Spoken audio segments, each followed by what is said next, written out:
ॐ भूरभुवः स्वः तत्सवितुर्वरेण्यं भर्गो देवस्य धीमहि धियो यो नः प्रचोदयात् ॐ शान्ति शान्ति शान्ति.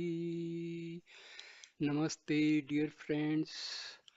I am going to start the last video on the book Light on the Teachings of Bhagwan Sri Ramana Maharishi. I start with the verse 271. One's lying having forgotten one's existence, consciousness, I am, and having drooped is tamoguna. One's being confused, mistaking one's existence, consciousness, I am to be the alien feeling, and this body is Rajoguna, the power of clear discernment, Sapurna Shakti, which experiences one's existence, consciousness, I am is Sattva Guna. Such is the nature of our illusion, Maya, that is the concealing of our true nature by the former two gunas is ignorance or deception, avidya maya, while the revealing of our true nature by the latter guna is true knowledge, vidya maya. Verse 272. Even when one drooped as in sleep, having forgotten oneself, the consciousness I am was nonetheless existing and shining. Even when one was confused, mistaking oneself to be the body, as in waking and dream, the consciousness I am was still existing and shining as the base and spot of the perverted consciousness. I am the body. Therefore, when I thus exist and know myself as the one who existed and shone in the above two states, what obstacle can ever arise to impede me from existing and knowing my existence? Verse 273. Therefore, one's lying, having forgotten one's existence, consciousness, I am, and having drooped, is not something which ever truly happened. One's being confused, mistaking one's existence, consciousness, I am to be the alien feeling, I am the body, is not something which ever truly happened. One's newly experiencing one's existence, consciousness, I am, is not something which ever truly happens. Such is the nature of the experience of true knowledge, jnana. Verse 274. Only so long as it falsely appears as if we have forgotten our existence, consciousness, I am, can an effort arise, an effort, tapas or practice, sadhana, to know and attain self. After we have clearly known that we have never forgotten self and that the feeling as if we have forgotten self is mere imagination, kalpana, there will be no practice sadhana for us to do. The truth is that we ever exist only as mere being. Verse 275. To think that we have at some time lost or forgotten yourself is not true. If on the contrary it were true, then even if we were to make effort and attain self, we may again lose it. Then what to do? Verse 276. This true state of self is not a state that can undergo changes such as being lost or again being attained.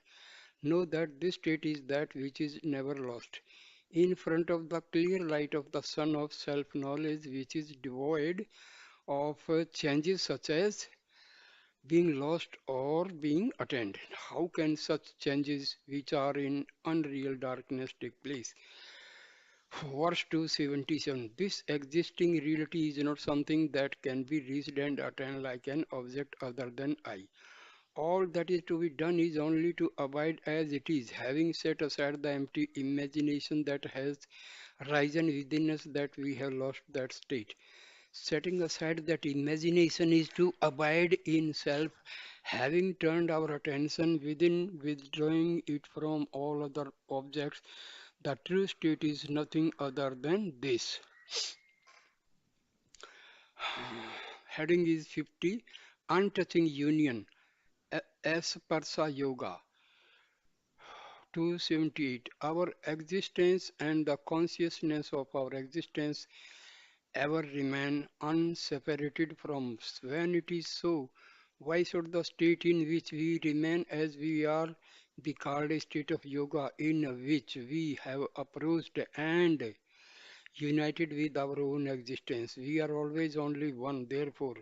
The natural state in which we abide as we are is not a state of our uniting with ourselves, nor is it a state of our becoming ourselves.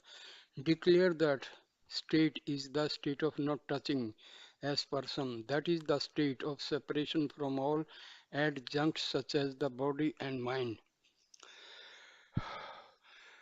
Verse 279. To talk in admiration about going and uniting hereafter with our natural state, which is non-dual and which can never become two, and to glorify that this is yoga, is appropriate only for people who are deluded into believing that their ego life, which is experienced only in the darkness of ignorance, is the real life. Know clearly that the truth is that no yoga is necessary for our real nature. Trans. The above two verses were written to explain the significance of the term Asparsa Yoga, which literally means untouching union and which is used in certain Vedantic texts such as the Mandukya Karikas. To unite with something, one must touch it, but since we have never been separated from the reality, which is our own true nature, how are we either to touch it or to unite with it? Therefore, if the natural state in which we abide as self is to be called a state of union or yoga, it is only an untouching union or as prasa yoga, that is a state of oneness, which is not brought about afresh by any act of union, but which is realized to be the ever existing non dual state of existence consciousness from which we have never been separated.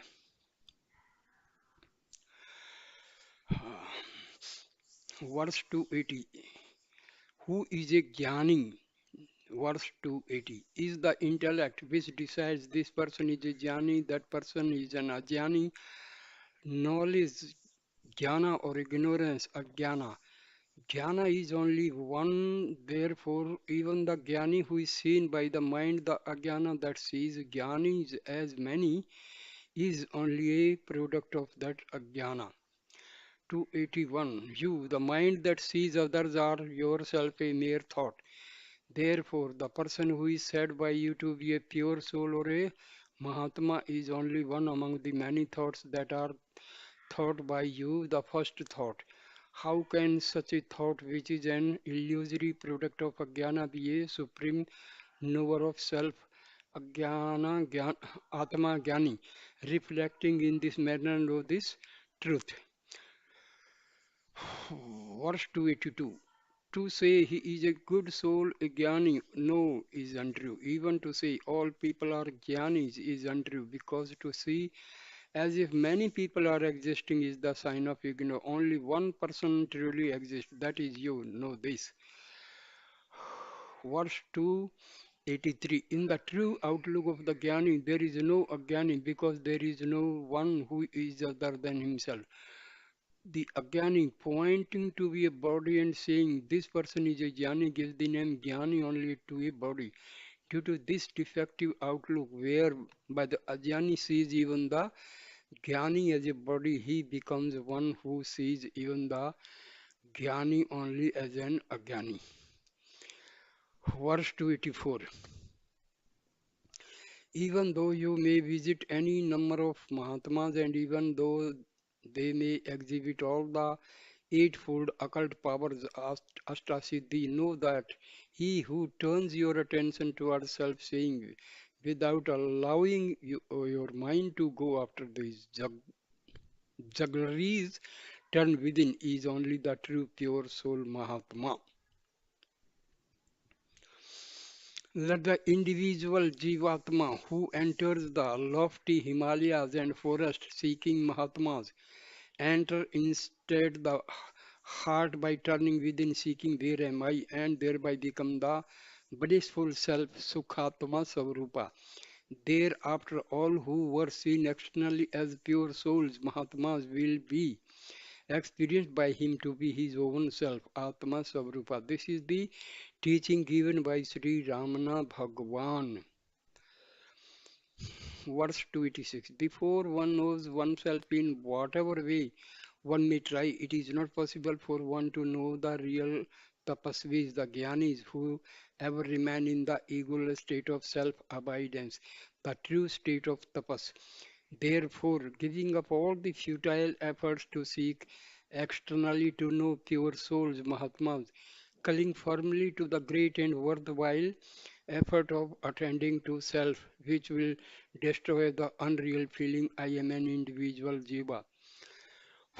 Verse 287. Therefore, if any thought arises in you hereafter to seek to determine whether someone is a jnani or an agyani, reject that thought immediately by inquiring who am I, who rise to determine about the state of others, and thus merge your mind in the heart, the source from which that thought arose, by turning within and keenly fixing your attention in that source. Verse 288. If you give up the effort to know whether a certain person is a jnani or an ajnani and instead scrutinize who is it who feels that this person exists, the answer will be known, it is I. Then scrutinize immediately who is this rising. The true Jnani will then shine forth, being clearly known to be your own self. Verse 289. If someone is a Jnani, what is that to us? So long as we do not know yourself, that will be of no benefit to us. On scrutiny, Jnana alone is the Jnani. The Jnani is not a human form. He is only the supreme space of pure consciousness. That supreme space is our true nature. Verse 290. Therefore, by self-inquiry, destroy the petty mind which seeks to know this person is a jnani, that person is a jnani. The jnana, the pure self-consciousness, I am that remains after the mind has thus been destroyed, which shines as one devoid of any other, and which does not rise and jump as I am this or I am that, is alone the jnani. Seeing the jnani thus by silence, the thought-free state which remains after the mind has been destroyed, is alone seeing him correctly. Heading is 52nd, the ultimate secret of spiritual practice. Sadhano, Sadhanotva Rahasya. Verse 291. Among the three places or persons, the first, second, and third persons, and among the three times, the present, past, and future, the first person known in Tamil as Tanmay Idam or the selfness place, and the present time are the place and the time that Sadguru Sri Ramana told us to scrutinize as our dhyana, laksha, or target for attention. If you abide attending with subtle vigilance to either of these, investigating who is this first person, who signs as I, or what is this present time that signs as the consciousness M, you will experience the supreme joy of self, Atam Prabhoga. Having accomplished yoga and having become the one who has attained Siddhi, the state of final liberation, see and feast upon self thus. 11 verses on self inquiry. Atam Vichara Partikam. First, thinking is a virti, being is not a virti, thought. If we scrutinize who is thinking, the thinking process will come to as standstill. Even when thoughts do not exist, do you have any doubt about your own existence as I am? Abiding in your own existence, which shines as I am the source from which all thoughts rise, is the state of self abidance. Abide thus. Second, he who thinks is the soul or jiva, he who exist as I am without any thought is God. If the thinker thinks with great love of that which merely exists I am, this self-word turned thought will become the thought-free consciousness, which will destroy all thoughts. When the thinker thus dies along with his thoughts, the state of abidance, which then remains shining as I am, is the state of union with God or Shiv Shayujya.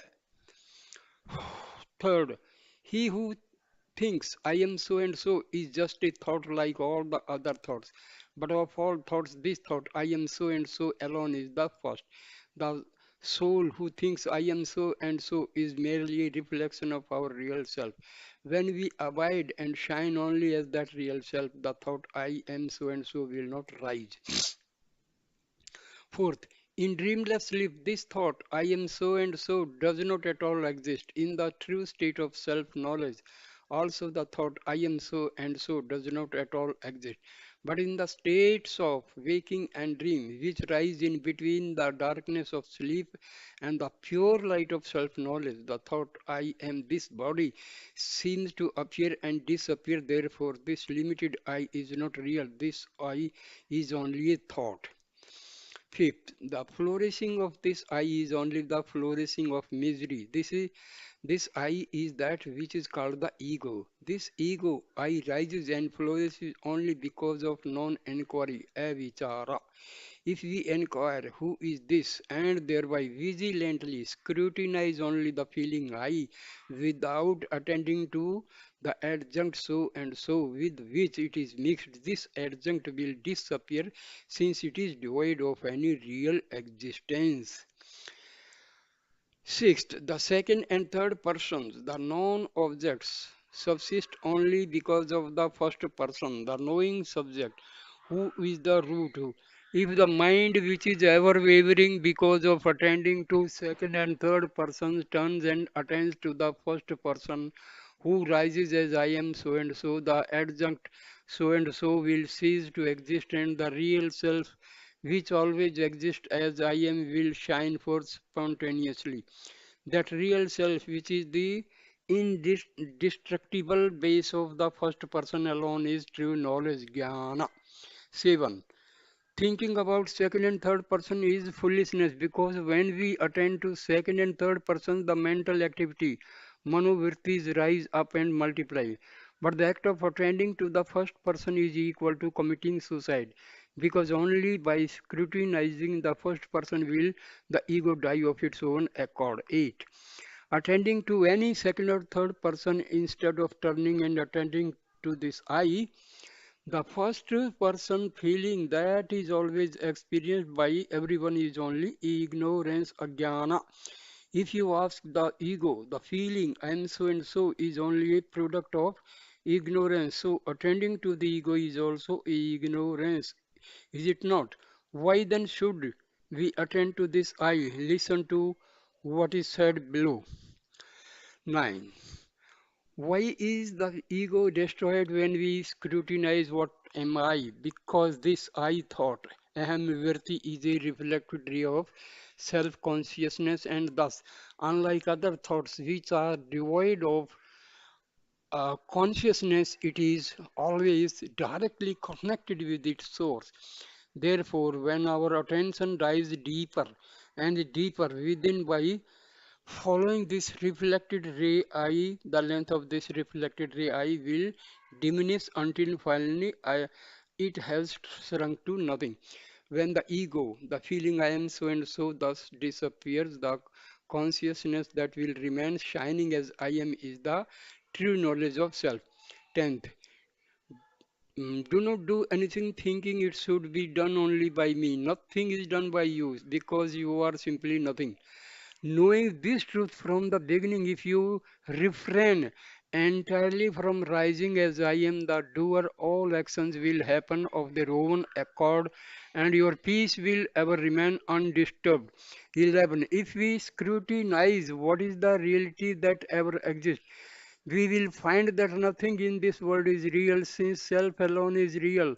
Let us mentally renounce everything else and ever abide unshakably as that reality which will remain shining alone as I am. This alone is the service enjoined upon us by Lord Ramna, who ever abides as the eternal self. Note: abiding in this state, having attained the supreme bliss which is devoid of bondage and liberation, is abiding in the service of God, says Sri Bhagwan in verse 29 of Upadesa Undiyar.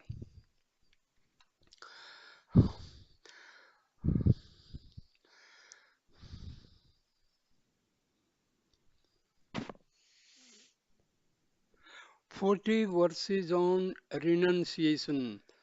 Turavu Narpadu in invocation.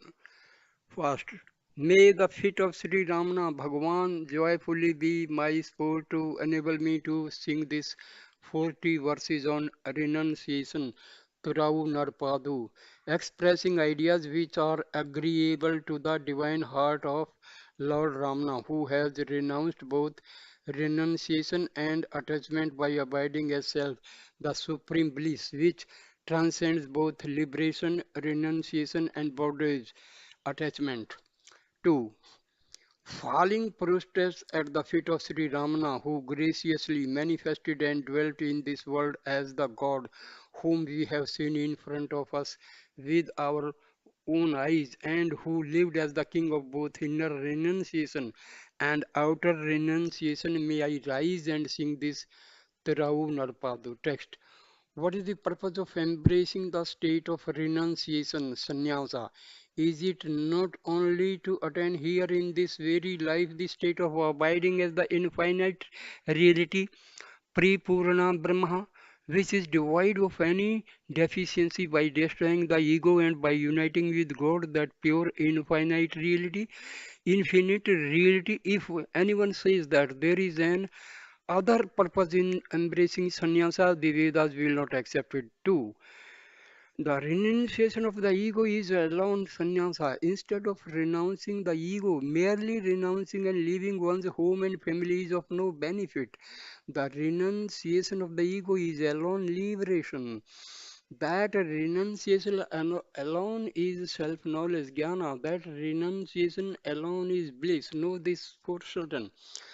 Third, the afflictions that possess us exist without leaving us even for a moment in two forms as I and mine, along with the renunciation of the mindness, that is mamkara, which is the feeling these things are mine, to renounce the I-ness ahankara, which is the feeling I am this body, is the highest among all the kinds of renunciation.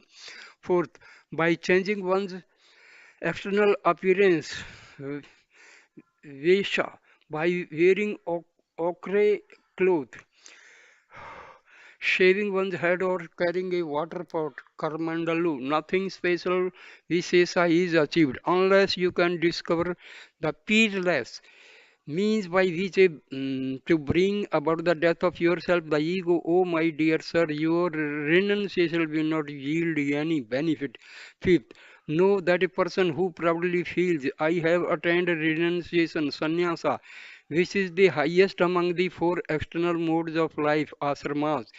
Therefore, people belonging to the other three levels of development, asramas, should praise and worship me with reverential fear and respect. Can I never attain salvation, the state of self-abidance? 6. If those people whose minds are raising with the proud feeling, I may renunciate, sannyasi, would ponder over and understand the subtle truth contained in one lesson, Upadesa, revealed by Sadguru Sri Ramana, namely to destroy the blamishful ego of the renunciate sannyasa or the man of highest learning, Brahmana, is indeed very difficult.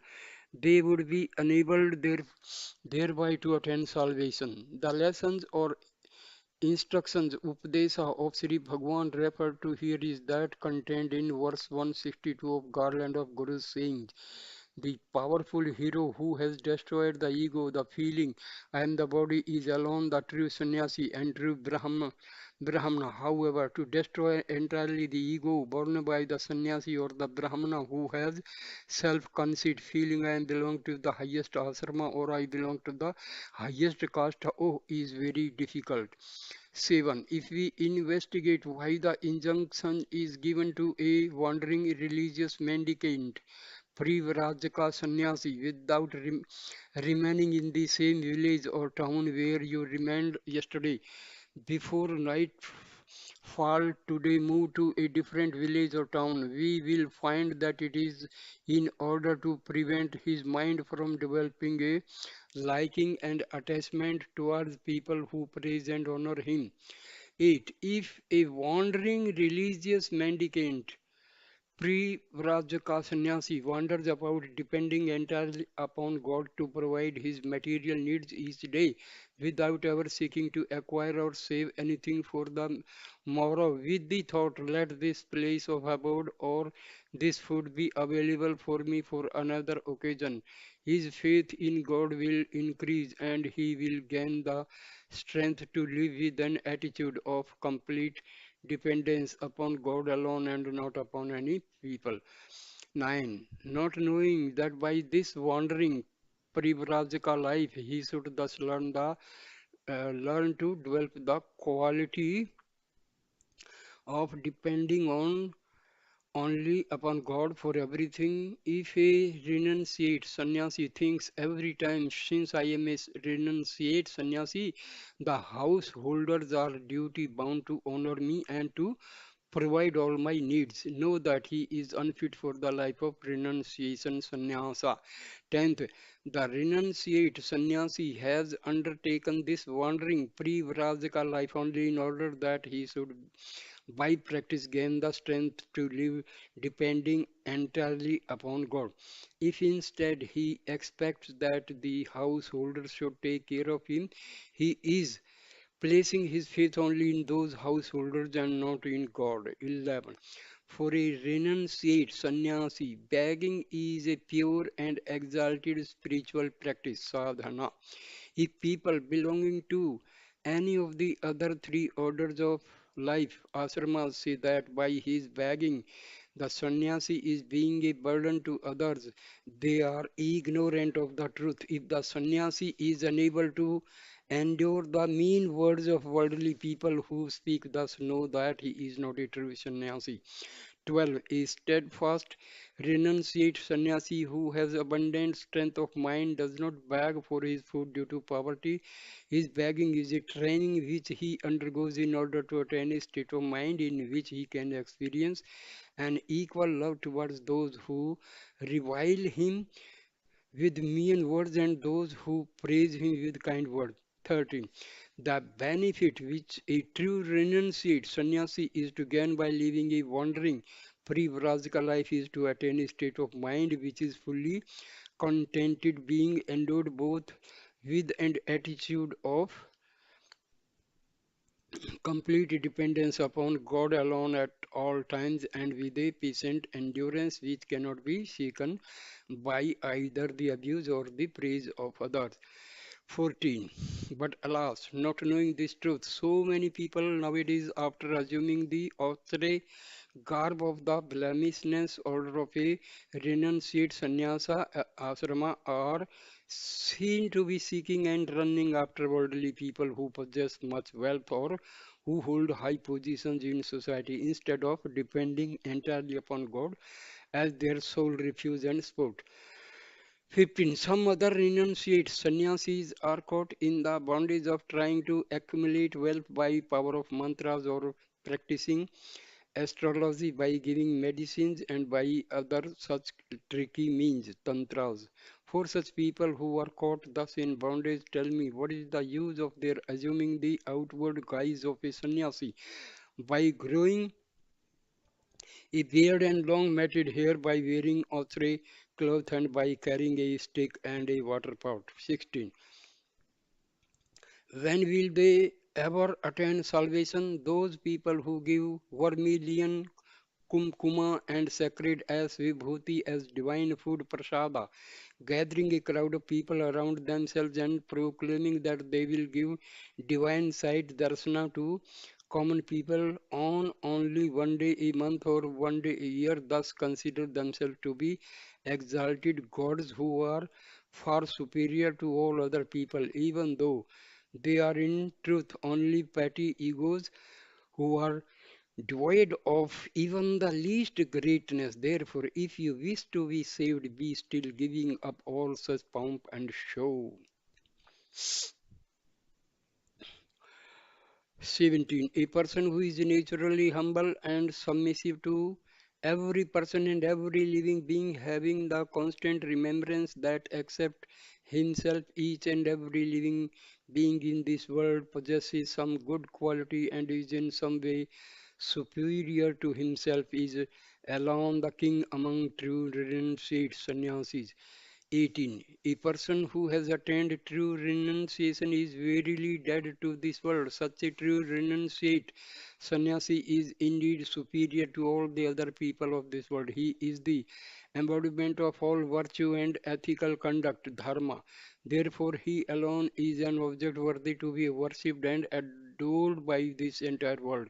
19. If it is asked how such a true renunciate sannyasi has attained the greatness of being worshipped by all the other people in this world, the answer will be that since he is completely devoid of ego, he has truly bowed his head in humility and paid obeisance to each and every person before they have paid obeisance to him.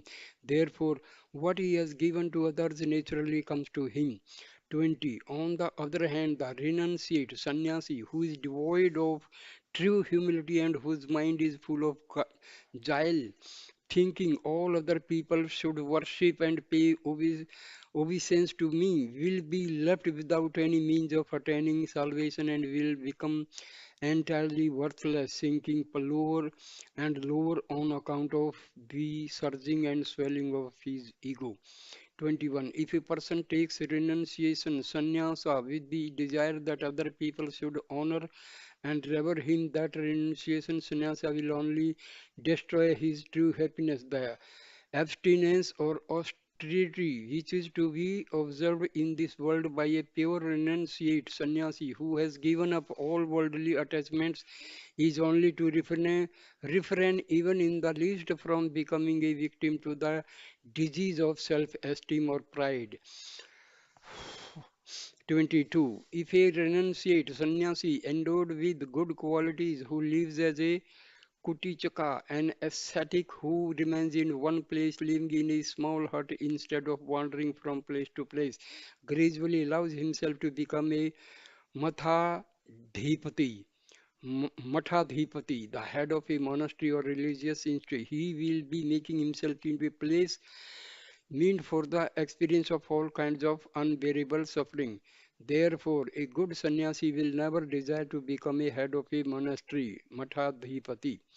23. For an ordinary worldly person, there is the trouble of having only one family, but a renunciate sannyasi who has thus become a head of a monastery, Mathadhipati, has become a person caught in the bondage of having many crores of families. All that is gained by him from the religious foundation, Matha, that has come to him is only misery. Thus, the action of becoming a Mathadhipati is nothing but one's cheating oneself. 24. Hence, when seen from the standpoint of a true aspirant who seeks only liberation, all endeavors such as establishing ashrams and religious institutions are only purchasing great suffering and difficulties for a price. To seek to establish ashramas and public institutions by collecting money, by going from place to place, climbing on platforms and giving lectures and discourses, just like going and playing with a venomous snake. 25. Since, as per an ancient saying, to a renunciate sannyasi, even a king is mere straw, a renunciate should not engage in politics. Know that. Having completely renounced the liking to enjoy even the ordinary rights to which one is entitled as a citizen of society. A renunciate should live majestically without being a subject or a slave to anyone. 26. With the firm dispassion, vairagya of not cherishing or hoarding anything for the morrow, having an unshakable faith that God will provide you each day with whatever is good for you. Pass the days of accepting whatever comes to you of its own accord on each occasion without giving any work to your brain to investigate whether each thing which comes is good or bad and to decide whether it is to be accepted or rejected.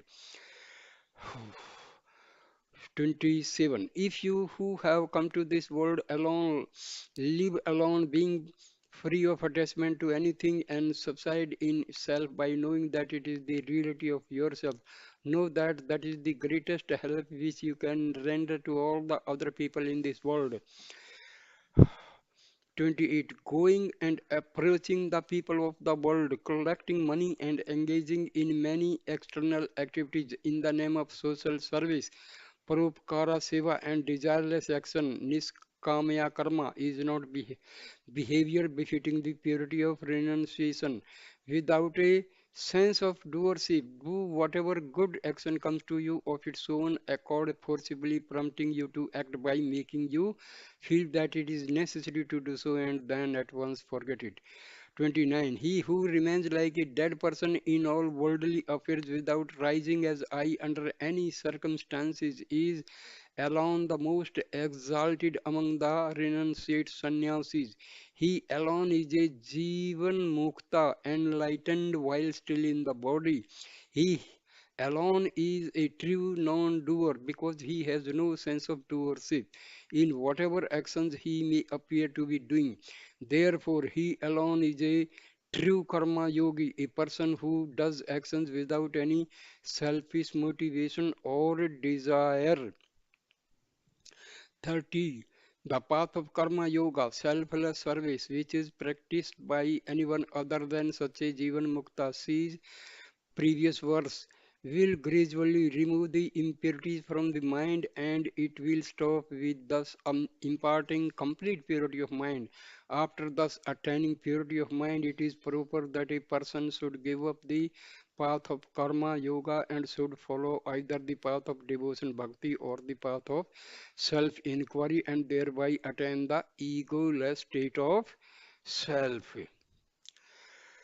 31. The fruit to be attained from selfless service, karma yoga, which bestows purity of mind, chitta shuddhi, is only to make one mature and fit to follow the path of devotion, bhakti or self-inquiry. But unless a true renunciate sannyasi is already fit to follow either of these two paths, know that he will not gain the real fruit of the renunciation sannyasa which he has taken. 32. For a person who has taken a renunciation sannyasa in order to attain God, the supreme reality is not proper to go outwards seeking worldly people and climbing on platforms to give lectures instead of turning within towards God and becoming established in self-abidance. If a renunciate sannyasi turns towards the alluring and deceptive world, diverting his mind to the habit of giving lectures, he will be doing great harm to himself. 33. You have taken this renunciation, sannyasa, not for the sake of giving spiritual instructions, upadesa, to the people of this world, but only to attain the infinite self and to remain firmly established in self-abidance. Why do you forget this truth and wander about in the world giving lectures? 34. Only the real renunciate sannyasi who never deviates from the state of firm self-abidance is a person who is correctly teaching true knowledge to all other people rather than by climbing on platform to give lectures by mouth. If one turns the mind within away from the world and abides in self, then the entire world which seems to exist externally will be awakened into the state of true knowledge. 35. Without renunciation, sannyasa, to attain liberation is not in the least possible. But renunciation, sannyasa truly means only inward renunciation. That is the renunciation of the first thought. I am this body and not anything else. That is not the assuming of any traditional outward guise such as auxiliary cloth and shaven head, therefore, in which every one of the four stages of spiritual development asramas, one may be in outward appearance according to one's prarabdha. See note following verse 115 above. Know that level or stage of development Ashramas is not an obstacle to one's attending liberation. Attaining liberation. 36. Just as a wife comes to one only in accordance with prarabdha, which is the fruit of karmas done by one in former life, so the outward renunciation sannyasa also comes to one only in accordance with prarabdha. If outward sannyasa does not come to you of its own accord in accordance with prarabdha, do not have desire for it. If you remain free of all desire, including even the desire to live the outward life of a sannyasi, that itself is true sannyasa. To become devoid of all 37. To become devoid of all impurities in the mind is true renunciation. If one abides in the true state of self, which is devoid of all thoughts, that itself is all virtues and ethical conduct, dharmas. If one attains the state of being devoid of even the desire to become a renunciate sannyasa, that itself is the true attainment of renunciation sannyasa. 38. Even though he outwardly lives the life of a grihastha, a householder living with his family, a person who is devoid of the defect of thinking I am a grihastha is superior to a sannyasi that proudly thinks I am a sannyasi. This is a saying graciously uttered by Sri Ramana Bhagavan, the supreme philanthropist. Note, the saying of Sri Bhagwan referred to here is recorded in verse 840 of Garland of Gurus, saying as follows: know that rather than one's thinking in the heart, I have renounced everything, the state of not thinking oneself to be limited to the measure of the body and to be caught in the mean bondage of family life is a superior renunciation. The experience I am only I is true knowledge or Brahmajnana if along with the pure consciousness I am any adjunct is added such as I am a sannyasi, I am Shiva, I am Brahma, I am a Grihastha or I am so and so, I am Brahma, I am a Grihastha, I am so and so. That is ignorance, that is Ajnani. If a householder Grihastha does not feel I am this body, I am so and so, I am a family man, he is a knower, truth Brahmajnani, who experiences his own existence as I am only. But if a sannyasi thinks I am a sannyasi, he is only an ignorant being, Ajnani, who identifies himself with the body and other adjuncts, and hence he is still immersed in bondage.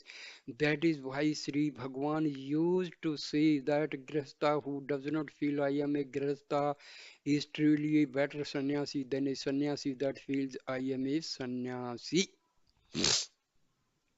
39. A renunciate sannyasi is one who has severed all connection with the four caste varnas. Therefore, to inquire about a sannyasi in which caste was he born is he a low caste Sudra sannyasi or a high caste Brahmana sannyasi is only mischief born of the ego.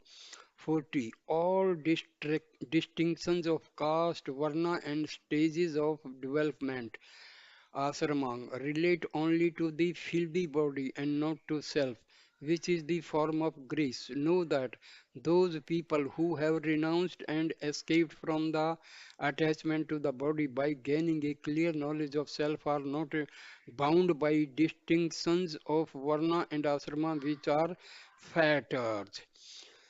So concluding verse Mudivurai 41. Know for certain that these 40 verses on renunciation are formed only of the ideas that have been conclusively realized in His divine heart by our Lord and Jnana Guru Sri Ramana Bhagwan, who is the sovereign of all the sages who have attained inward renunciation and who is the embodiment of the supreme power of silence.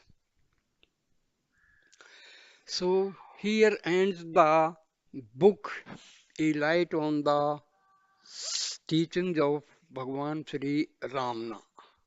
So thank you for watching this video.